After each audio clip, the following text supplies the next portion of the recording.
जय मसीहा की दोस्तों, स्वागत है आपका। आज हम एक महत्वपूर्ण विषय पर चर्चा करेंगे। अक्सर ऐसा होता है कि हम मेहनत तो बहुत करते हैं, पैसे भी कमाते हैं, लेकिन फिर भी महीने के अंत में हमारे पास पैसे नहीं टिकते। खर्चे इस तरह बढ़ते रहते हैं कि हाथ खाली ही रह जाता है। आखिर ऐसा क्यों होता है? क्या इसके पीछे कोई गहरी आध्यात्मिक वजह हो सकती है? आज हम बाइबल की शिक्षाओं के आधार पर 3 मुख्य कारणों को समझेंगे जिनकी वजह से हमारे घर में पैसा नहीं ठहरता, और साथ ही जानेंगे कि इन गलतियों को सुधारने के क्या उपाय हो सकते हैं। पैसे को सही दिशा में उपयोग करना आवश्यक है, क्योंकि यह सिर्फ एक साधन नहीं बल्कि ईश्वर की ओर से एक आशीर्वाद भी है। तो चलिए जानते हैं कि कैसे हम इस आशीर्वाद का सही उपयोग कर सकते हैं और अपने जीवन में स्थिरता ला सकते हैं। पहली गलती, लालच और अति भौतिकवाद। बाइबल हमें सिखाती है कि धन के प्रति अत्यधिक प्रेम सभी बुराइयों की जड़ है।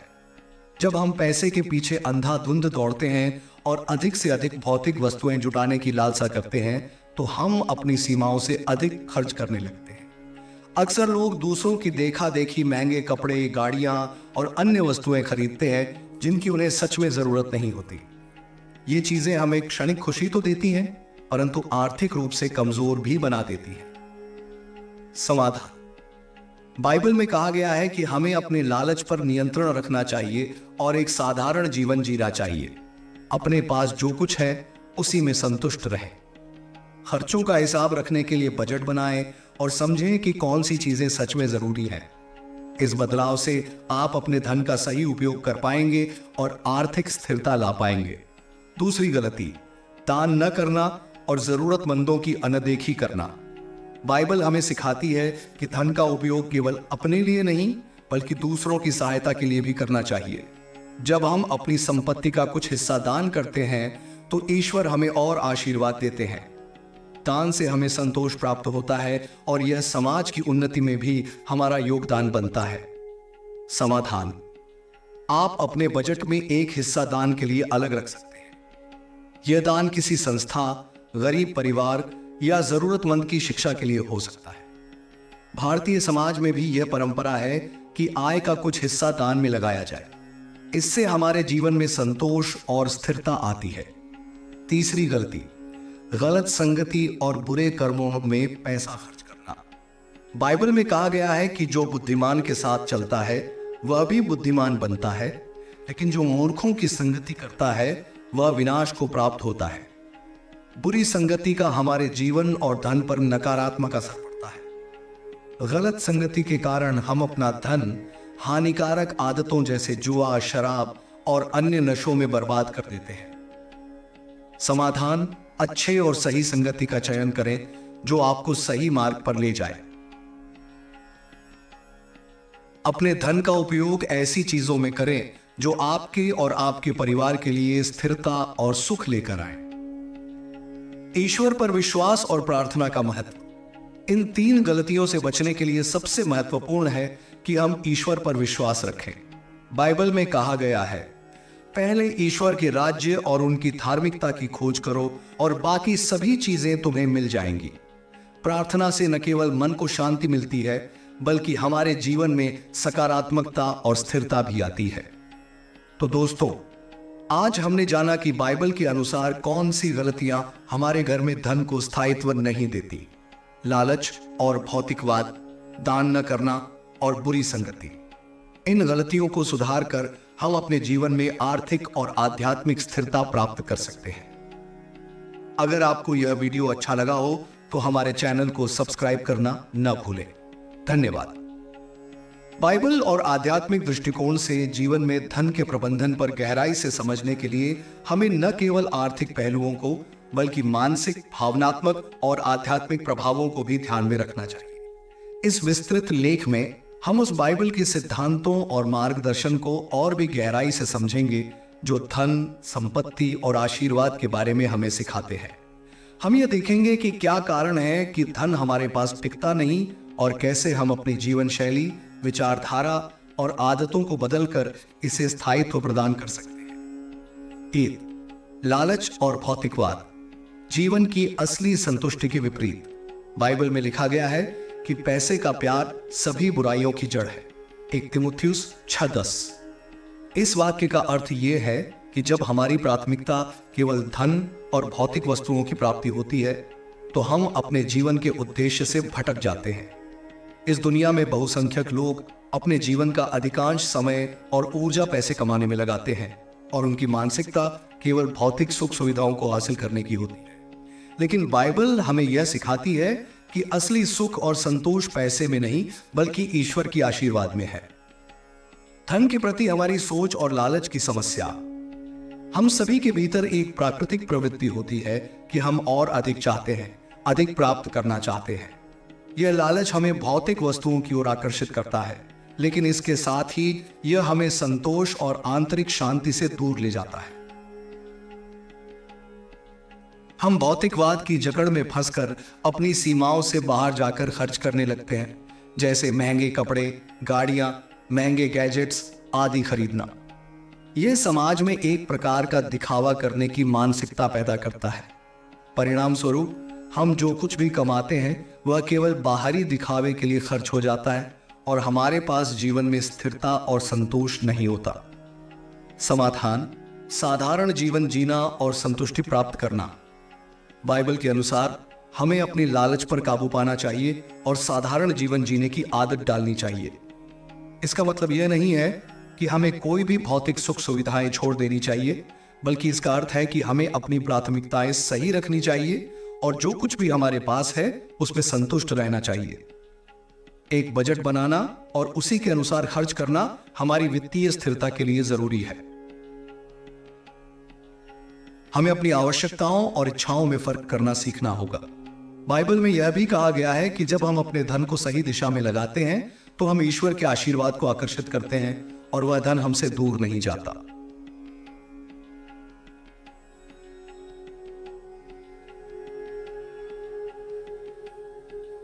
दान न करना और गरीबों की अनदेखी।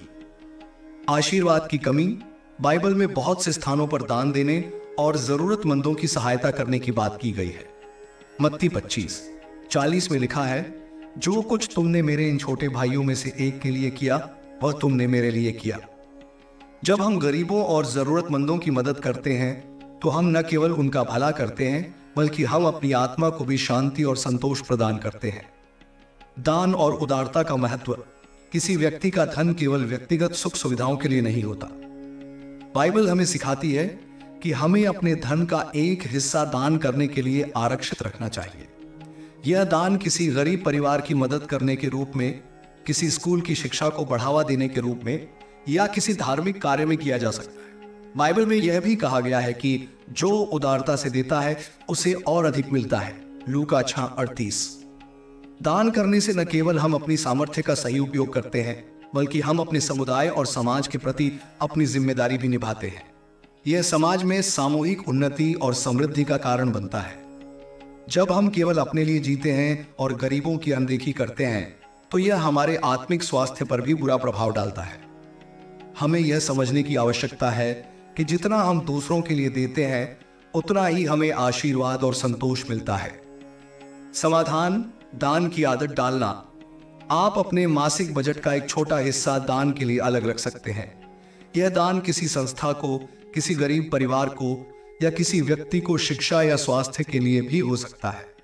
अपने धन का उपयोग करके हम अपनी आत्मा को संतोष और शांति प्रदान कर सकते हैं। इसके अलावा हमें यह भी याद रखना चाहिए कि दान केवल पैसों से नहीं बल्कि हमारे समय, प्रयास और विचारों से भी हो सकता है। 3. गलत संगति और बुरे कर्मों में पैसा खर्च करना। बाइबल हमें यह सिखाती है कि हम किस प्रकार के लोगों के साथ अपना समय बिताते हैं, इसका हमारे जीवन और धन पर बहुत गहरा प्रभाव पड़ता है। नीति वचन 13:20 में लिखा है, जो बुद्धिमान के साथ चलता है वह भी बुद्धिमान बनता है, परंतु जो मूर्खों का साथी है वह विनाश को प्राप्त होता है। गलत संगति और बुरे कार्यों में पैसा खर्च करने से हम न केवल अपने धन को बर्बाद करते हैं बल्कि अपने मानसिक और शारीरिक स्वास्थ्य को भी खतरे में डालते हैं। बुरी आदतों में पैसे की बर्बादी, जुआ, शराब, नशे की आदतें और अन्य बुरे कार्य न केवल हमारे धन को नष्ट करते हैं बल्कि हमें मानसिक और शारीरिक रूप से भी कमजोर कर देते हैं। ये आदतें हमें जीवन में स्थिरता और शांति की बजाय असंतोष और तनाव देती है। जब हम अपने धन का उपयोग बुरे कार्यों में करते हैं तो हम जीवन के असली उद्देश्य से भटक जाते हैं और हमारी जीवन शैली और स्थिति खराब हो जाती है। समाधान: सही संगति और बुद्धिमानी से खर्च करना। अपने जीवन के सबसे महत्वपूर्ण फैसले हम अपने आसपास के लोगों के प्रभाव से लेते हैं।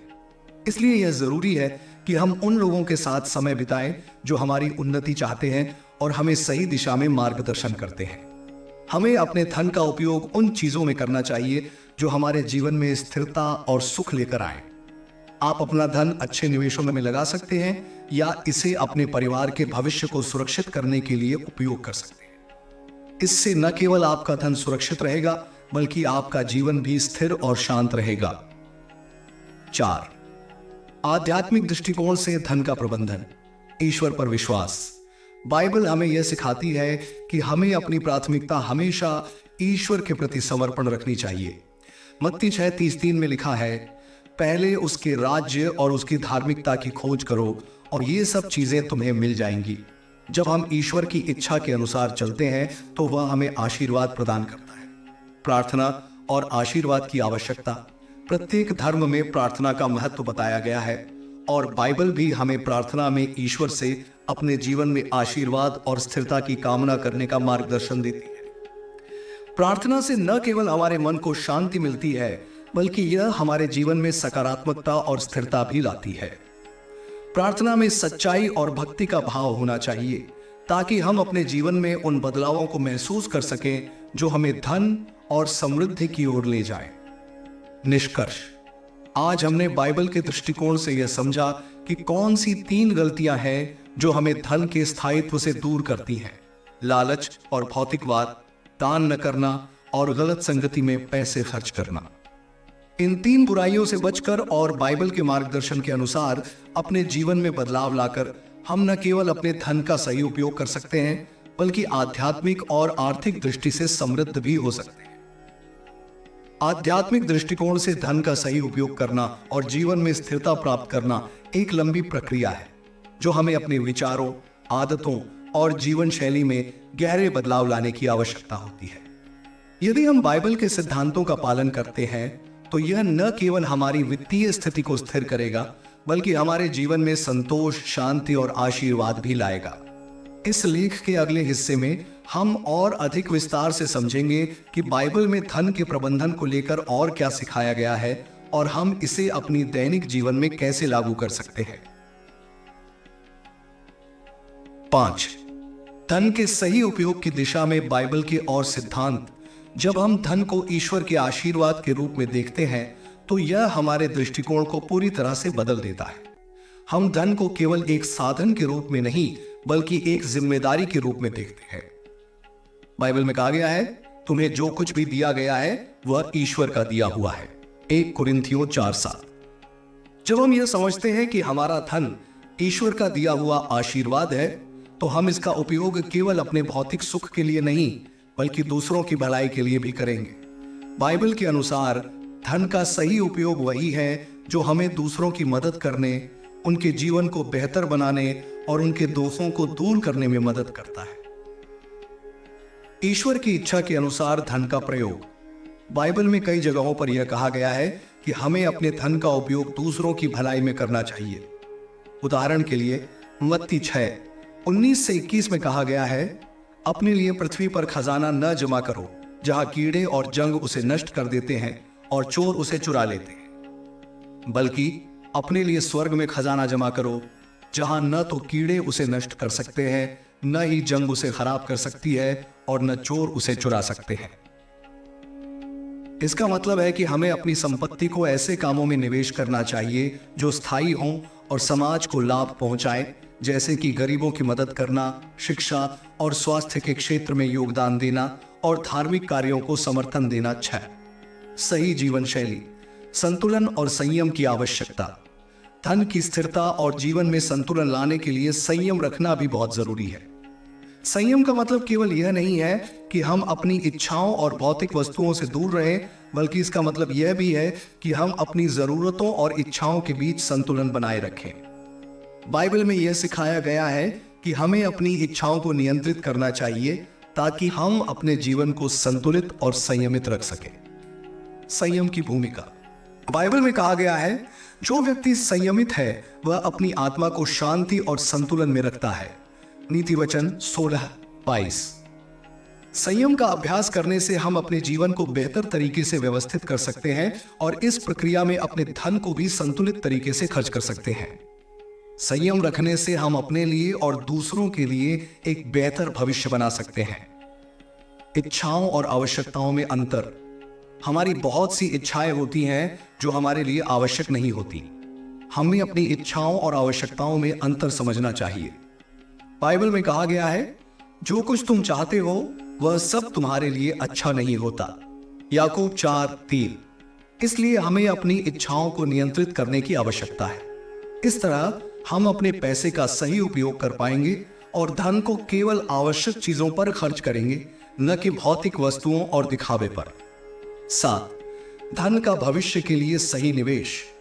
बाइबल में यह भी सिखाया गया है कि हमें अपने धन का निवेश भविष्य के लिए करना चाहिए। यह निवेश न केवल हमारी आर्थिक स्थिति को मजबूत करता है, बल्कि हमारे परिवार और समाज के लिए स्थिरता और सुरक्षा भी प्रदान करता है। निवेश के सिद्धांत। बाइबल में एक उदाहरण मिलता है जहां यीशु ने एक ऐसे व्यक्ति की कहानी बताई जिसने अपने धन का सही निवेश किया और एक बड़ी फसल प्राप्त की। लूका 19:11-27।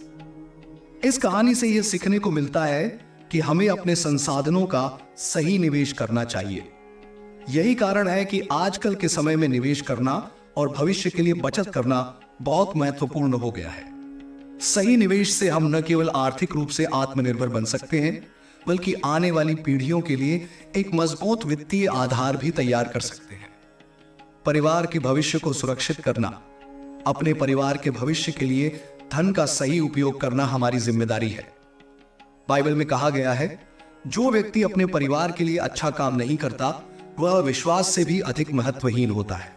1 तिमुथियुस 5:8। इसलिए हमें अपने परिवार के भविष्य को सुरक्षित रखने के लिए योजना बनानी चाहिए और उसे स्थिर करने के लिए अपनी संपत्ति का सही तरीके से निवेश करना चाहिए। 8. प्रार्थना और आशीर्वाद से समृद्धि। प्रार्थना के माध्यम से हम न केवल अपनी मानसिक शांति प्राप्त कर सकते हैं, बल्कि यह हमें अपने जीवन में स्थिरता और सफलता की दिशा भी दिखाती है। प्रार्थना हमारे मन को ईश्वर के प्रति समर्पित करती है और यह हमें सही दिशा में मार्गदर्शन प्रदान करती है। प्रार्थना का महत्व। बाइबल में कहा गया है, प्रार्थना से तुम्हारे सभी विचारों को शांति मिलेगी और वह तुम्हारी समझ से परे है। फिलिप्पियों 4:6-7। जब हम ईश्वर से प्रार्थना करते हैं तो हम अपने जीवन की दिशा और भविष्य को उनकी इच्छाओं के अनुरूप ढाल सकते हैं।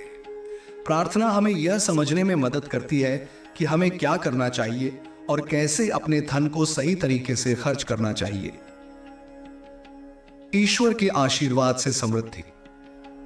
ईश्वर से आशीर्वाद प्राप्त करने के बाद हमारे पास जो भी धन होगा वह न केवल हमें बल्कि दूसरों को भी लाभ पहुंचाएगा।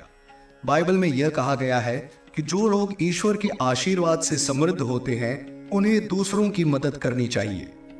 जो अच्छा काम करता है वह कभी निराश नहीं होता। गलातियों 6:9। निष्कर्ष। इस विस्तृत चर्चा में हमने बाइबल के दृष्टिकोण से धन, दान, संयम और सही निवेश के सिद्धांतों को समझा। यह स्पष्ट है कि धन केवल भौतिक सुख सुविधाओं का साधन नहीं है, बल्कि एक जिम्मेदारी और आशीर्वाद है जिसे हमें सही दिशा में खर्च करना चाहिए। जब हम ईश्वर के सिद्धांतों का पालन करते हैं और अपनी वित्तीय स्थितियों को व्यवस्थित करते हैं तो हम न केवल अपने जीवन में स्थिरता और शांति प्राप्त कर सकते हैं, बल्कि अपने समाज और परिवार के लिए भी एक बेहतर भविष्य बना सकते हैं। बाइबल की शिक्षाओं का पालन करते हुए हम अपने धन को सही तरीके से प्रबंधित कर सकते हैं और जीवन में आशीर्वाद और समृद्धि ला सकते हैं। इसलिए हमें हमेशा अपने धन का सही उपयोग करने का प्रयास करना चाहिए ताकि न केवल हम खुद समृद्ध हों बल्कि दूसरों को भी मदद मिल सके। धन के उपयोग पर बाइबल की शिक्षाओं का पालन करना केवल व्यक्तिगत समृद्धि के लिए नहीं बल्कि समाज और परिवार की भलाई के लिए भी महत्वपूर्ण है। बाइबल हमें यह सिखाती है कि हमारा हर कार्य और हमारी हर क्रिया ईश्वर की दृष्टि में मूल्यवान होनी चाहिए, चाहे वह भौतिक रूप से हो या आध्यात्मिक रूप से।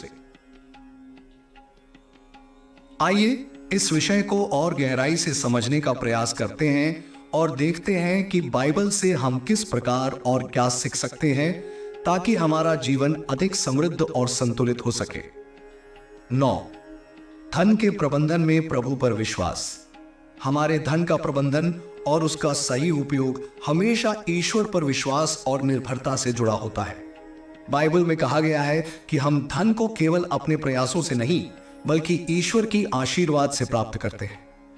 जब हम ईश्वर के साथ अपने संबंध को मजबूत करते हैं तो वह हमें सही मार्गदर्शन और आशीर्वाद प्रदान करते हैं। प्रभु पर विश्वास रखने से धन का प्रबंधन। बाइबल में मत्ती 6:33 में कहा गया है, पहले उसके राज्य और उसकी धार्मिकता की खोज करो और ये सब चीजें तुम्हें मिल जाएंगी। यह वाक्य हमें यह सिखाता है कि जब हम ईश्वर की इच्छा के अनुरूप कार्य करते हैं और उसकी धार्मिकता की खोज करते हैं तो वह हमारे अन्य सभी कार्यों को भी अपने आशीर्वाद से सफल बनाता है। धन के बारे में हमारी सोच बदल जाती है जब हम इसे एक आशीर्वाद के रूप में देखते हैं और प्रभु के मार्गदर्शन के तहत उसका सही तरीके से उपयोग करते हैं। ईश्वर के मार्गदर्शन में संपत्ति का प्रबंधन। ईश्वर के मार्गदर्शन में संपत्ति का प्रबंधन हमें यह समझने में मदद करता है कि हमारा हर पैसा केवल व्यक्तिगत सुख के लिए नहीं है बल्कि समाज और दूसरों की भलाई के लिए भी है। बाइबल में भजन संहिता 24:1 में कहा गया है, पृथ्वी और उस पर की समस्त वस्तुएं प्रभु की हैं। इसका मतलब है कि हम जो कुछ भी कमाते हैं वह ईश्वर का दिया हुआ है और हमें इसे सही तरीके से उपयोग करना चाहिए। 10. धन का स्थिरता और समृद्धि के लिए सही निवेश। हमारे धन का स्थिरता और समृद्धि के लिए निवेश करना एक महत्वपूर्ण कदम है। जब हम धन को सही दिशा में निवेश करते हैं तो यह न केवल हमारे लिए बल्कि हमारे परिवार और समाज के लिए भी लाभकारी होता है। बाइबल में हमें यह सिखाया गया है कि धन का निवेश बुद्धिमानी से करना चाहिए ताकि न केवल हमारा भविष्य सुरक्षित हो बल्कि दूसरों को भी लाभ मिल सके। भविष्य के लिए निवेश। बाइबल में हमें इस बारे में कई उदाहरण मिलते हैं कि कैसे संपत्ति को बुद्धिमानी से निवेश किया जा सकता है। एक प्रसिद्ध उदाहरण है गुमनाम सेवक, मत्ती 25:14-30। इसमें मालिक ने अपने सेवकों को संपत्ति दी थी और उनके द्वारा किए गए निवेश का मूल्यांकन किया। यह कहानी हमें यह सिखाती है कि हमें अपने संसाधनों का सही निवेश करना चाहिए और यह सुनिश्चित करना चाहिए कि हम उनका अधिकतम लाभ उठा सके। यही कारण है कि धन को बुद्धिमानी से निवेश करने से हमारा भविष्य सुरक्षित और स्थिर बन सकता है। वित्तीय सुरक्षा और भविष्य की योजना। हमारे परिवारों के लिए धन का सही निवेश उनकी वित्तीय सुरक्षा सुनिश्चित करता है। बाइबल में भी हमें परिवार की देखभाल और उनकी भविष्यवाणी के महत्व के बारे में सिखाया गया है। जो व्यक्ति अपने परिवार की देखभाल नहीं करता वह विश्वास से अधिक महत्वहीन है। 1 तीमुथियुस 5:8। इसका मतलब है कि हमें न केवल वर्तमान समय में धन का उपयोग करना चाहिए बल्कि हमें भविष्य के लिए भी योजना बनानी चाहिए ताकि हमारे परिवार और आने वाली पीढ़ी के लिए एक सुरक्षित और स्थिर वित्तीय आधार बन सके। 11. शांति और संतुलन के लिए संयम। धन का सही उपयोग करने में संयम रखना बहुत महत्वपूर्ण है। यह केवल हमारी वित्तीय स्थिति को बेहतर बनाने के लिए नहीं बल्कि हमारे मानसिक और आध्यात्मिक स्वास्थ्य के लिए भी आवश्यक है। संयम रखने से हम अपनी इच्छाओं और जरूरतों के बीच संतुलन बना सकते हैं जो हमारे जीवन में शांति और संतुलन बनाए रखता है। संयम और संतुलन। बाइबल में यह सिखाया गया है कि हमें अपनी इच्छाओं को नियंत्रित करना चाहिए और संयम रखना चाहिए। जो संयमित है वह अधिक बुद्धिमान बनता है। नीति वचन 16:22। जब हम अपनी इच्छाओं को नियंत्रित करते हैं और अपने खर्चों को सीमित करते हैं तो हम अधिक संतुष्ट रहते हैं और हमारा धन सुरक्षित रहता है। संयम का अभ्यास करना केवल हमारी वित्तीय स्थिति को स्थिर करता है बल्कि यह हमें आध्यात्मिक रूप से भी मजबूत बनाता है। धन का संतुलित उपयोग। हमारे धन का संतुलित उपयोग यह सुनिश्चित करता है कि हम न तो अत्यधिक खर्च करें न ही जरूरत से अधिक बचत करें। बाइबल में कहा गया है, मुझे इस दुनिया के सुखों से संतुष्ट करो। नीति वचन 30:8। इसका मतलब यह है कि हमें अपनी जरूरतों के लिए पर्याप्त धन रखना चाहिए, लेकिन हमें अपनी इच्छाओं के लिए अधिक खर्च नहीं करना चाहिए। जब हम अपने जीवन में संतुलन बनाए रखते हैं तो न केवल हमारा धन सुरक्षित रहता है, बल्कि हमारी मानसिक शांति भी बनी रहती है। 12. गरीबों की मदद और दान। बाइबल में यह स्पष्ट रूप से कहा गया है कि हमें अपने धन का एक हिस्सा गरीबों और जरूरतमंदों की मदद के लिए देना चाहिए। जब हम दान करते हैं तो हम न केवल दूसरों की मदद करते हैं, बल्कि अपनी आत्मा को भी शांति और संतोष प्रदान करते हैं। दान और उदारता। जो कुछ तुमने मेरे इन छोटे भाइयों में से एक के लिए किया, वह तुमने मेरे लिए किया। मत्ती 25:40। इस वाक्य से यह स्पष्ट है कि दान और उदारता का महत्व बाइबल में बहुत अधिक है। जब हम अपनी संपत्ति का कुछ हिस्सा गरीबों, अनाथों और जरूरतमंदों को देते हैं तो हम न केवल उन्हें मदद करते हैं, बल्कि हम अपनी आत्मा को भी शुद्ध करते हैं। दान का मानसिक और आध्यात्मिक लाभ। दान करने से न केवल हमारी वित्तीय स्थिति बेहतर होती है, बल्कि यह हमारे मानसिक और आध्यात्मिक स्वास्थ्य को भी प्रभावित करता है।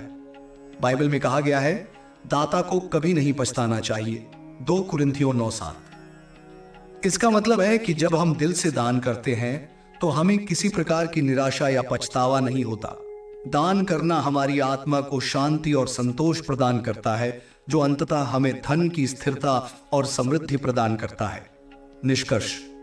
आज के इस विस्तृत लेख में हमने बाइबल की शिक्षाओं के माध्यम से धन के प्रबंधन, संयम, दान और सही निवेश के सिद्धांतों को समझने का प्रयास किया। बाइबल हमें यह सिखाती है कि हमारा धन केवल हमारे लिए नहीं है, बल्कि इसका उपयोग हमें समाज और परिवार की भलाई के लिए भी करना चाहिए। जब हम ईश्वर की इच्छाओं के अनुसार अपने धन का प्रबंधन करते हैं तो हमें न केवल वित्तीय स्थिरता प्राप्त होती है, बल्कि आध्यात्मिक समृद्धि भी मिलती है।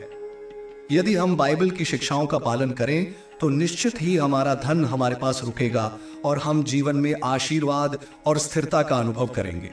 इस प्रकार धन का सही उपयोग और उसकी व्यवस्था से हम न केवल आर्थिक रूप से समृद्ध हो सकते हैं, बल्कि अपने जीवन में संतोष और शांति भी पा सकते हैं। 13. अच्छे कर्मों में धन का उपयोग। धन का सही उपयोग केवल खुद के सुख के लिए नहीं, बल्कि दूसरों के भले के लिए भी किया जाना चाहिए। बाइबल हमें सिखाती है कि हमारे पास जो भी संसाधन होते हैं वह हमें अपने जीवन में अच्छे कर्मों के लिए उपयोग करना चाहिए। अच्छे कर्मों में धन का निवेश न केवल हमारे भीतर एक गहरी संतुष्टि पैदा करता है, बल्कि यह हमारे आंतरिक विकास का भी हिस्सा है। अच्छे कर्मों का महत्व। बाइबल में कई स्थानों पर यह कहा गया है कि अच्छे कर्मों के माध्यम से हम ईश्वर के आशीर्वाद और कृपा को अपने जीवन में अनुभव करते हैं। क्या तुम नहीं जानते कि तुम्हारा शरीर पवित्र आत्मा का मंदिर है? 1 कुरिन्थियों 6:19। इसका मतलब यह है कि हमें अपने धन का उपयोग उन कार्यों में करना चाहिए जो न केवल हमें बल्कि दूसरों को भी लाभ पहुंचाए। उदाहरण के लिए किसी का इलाज कराना, अनाथालयों में दान देना या शिक्षा के लिए धन का प्रयोग करना, ये सब कार्य है जिनसे हम न केवल अपने जीवन को बेहतर बना सकते हैं, बल्कि समाज को भी एक सकारात्मक दिशा में बढ़ा सकते हैं। अपने धन से समाज की सेवा करना। जब हम अपने धन को अच्छे कर्मों में लगाते हैं तो हम न केवल समाज में परिवर्तन लाते हैं, बल्कि समाज में अपने कर्तव्यों का भी पालन करते हैं। बाइबल में यह कहा गया है कि जो कुछ तुमने इन छोटे भाइयों में से एक के लिए किया, वह तुमने मेरे लिए किया। मत्ती 25:40। इसका अर्थ है कि जब हम दूसरों की मदद करते हैं तो हम न केवल उनके लिए अच्छा करते हैं, बल्कि ईश्वर की इच्छा के अनुसार अपने कर्मों का पालन भी करते हैं। 14. धन और आंतरिक शांति। धन का सही उपयोग न केवल बाहरी संसार को प्रभावित करता है, बल्कि यह हमारी आंतरिक शांति और संतुलन को भी सुनिश्चित करता है। बाइबल में कहा गया है, जो शांत रहते हैं वही सुखी रहते हैं। नीति वचन 14:30। इसका